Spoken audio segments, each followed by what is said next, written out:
Olá! Hoje a gente vai explorar uma das maiores viradas de chave na história da administração.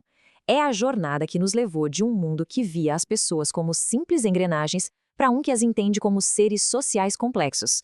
Essa é a história da humanização do trabalho, uma análise baseada no conteúdo de aula do professor Igor Vasconcelos Nogueira.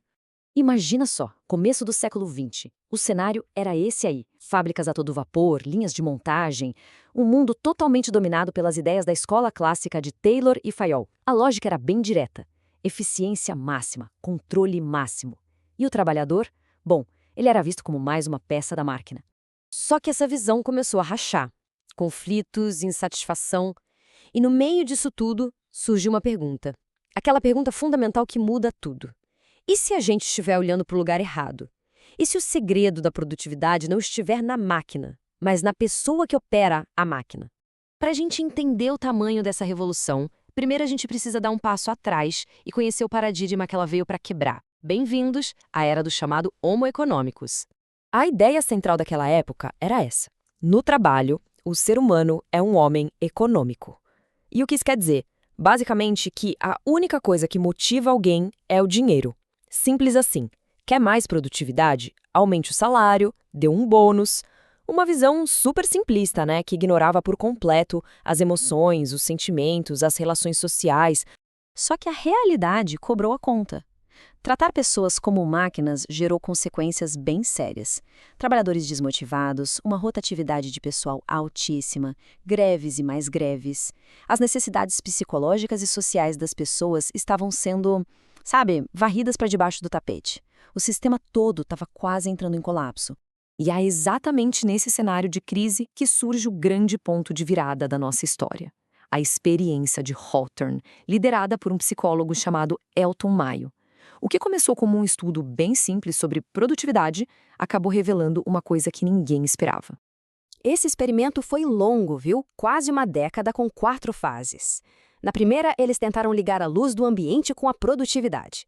O resultado? Completamente bizarro. A produção subia com mais luz, mas também subia com menos luz. E subia até quando eles só fingiam que mudavam a luz.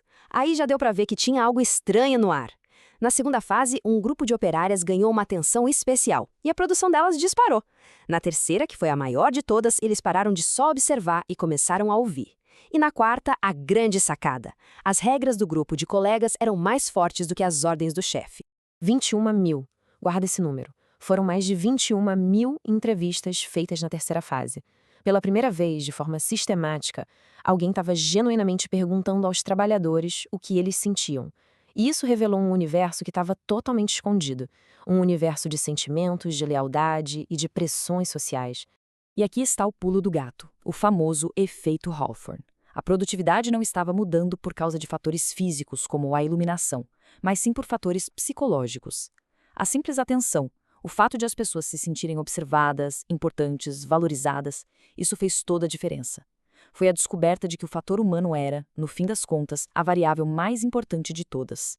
E essa descoberta, claro, deu origem a um jeito totalmente novo de pensar. Se o trabalhador não era um homem econômico, então, o que ele era? A resposta: um homem social. Vamos colocar um do lado do outro para ficar bem claro. O homo econômicus é aquele cara motivado por dinheiro e que age sozinho. Já o homo socialis, a grande revelação de Hawthorne, é motivado por necessidades sociais. Ele busca reconhecimento, aprovação, aquela sensação de pertencer a um grupo, sabe? Para ele, o trabalho não é uma tarefa solitária, é uma atividade coletiva. E isso leva a gente para uma das conclusões mais importantes desse movimento. Em toda empresa, por trás daquele organograma oficial bonitinho, existe uma outra estrutura. Uma rede que não aparece no papel, ela é invisível, mas ela é extremamente poderosa. Essa é a organização informal. É a rede de amizades, os grupos que se formam, as conversas na hora do café. Ela nasce assim, do nada, e tem suas próprias regras, seus próprios líderes e uma influência gigantesca no comportamento de todo mundo. Ignorar isso, como a escola clássica fazia, era um erro fatal. Com essa nova maneira de entender as pessoas, o papel do líder, ele precisou ser completamente reinventado. Aquele chefe antigo, o capataz, o fiscal, ele não tinha mais lugar. Era preciso um novo tipo de liderança. E a diferença é da água pro vinho. O supervisor tradicional era o cara do cronômetro, o fiscal do método. A função dele era garantir que as regras fossem seguidas e ponto. Já o supervisor moderno, que é herdeiro das relações humanas, ele é um facilitador. O papel dele é dar suporte, ajudar a equipe a conversar, se preocupar com o bem-estar do grupo. E para isso, ele precisa de novas habilidades. Primeiro, escuta ativa, que é ouvir para entender de verdade e não só para preparar a resposta. Segundo, empatia, a capacidade de se colocar no lugar do outro. E terceiro, estimular a participação, tornar a tomada de decisão um processo mais aberto, mais democrático. O movimento das relações humanas foi, sem a menor dúvida, revolucionário. Mas para a gente ter uma visão completa, a gente precisa olhar não só para o legado incrível que ele deixou, mas também para as críticas que ele recebeu. O legado é inegável. Esse movimento abriu as portas da administração para a psicologia e para a sociologia. Ele realmente humanizou o ambiente de trabalho e, o mais importante, criou as bases para tudo que a gente chama hoje de recursos humanos e para as teorias de motivação modernas como as de Maslow e Herzberg. No entanto, vem uma crítica bem importante. Ao focar tanto, mas tanto nas pessoas e nas suas relações, o movimento às vezes parecia se esquecer do outro lado da moeda.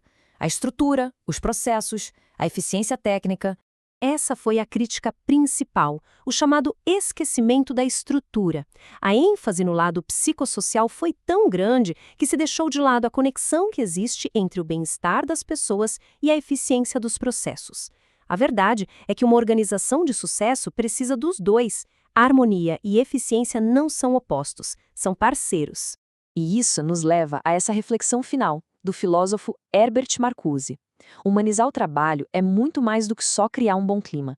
A verdadeira humanização exige também condições justas, uma estrutura que permita que as pessoas cresçam. A questão que fica para a gente refletir é: como a gente equilibra esses dois mundos hoje? Essa conversa que começou lá em Hawthorne continua mais relevante do que nunca.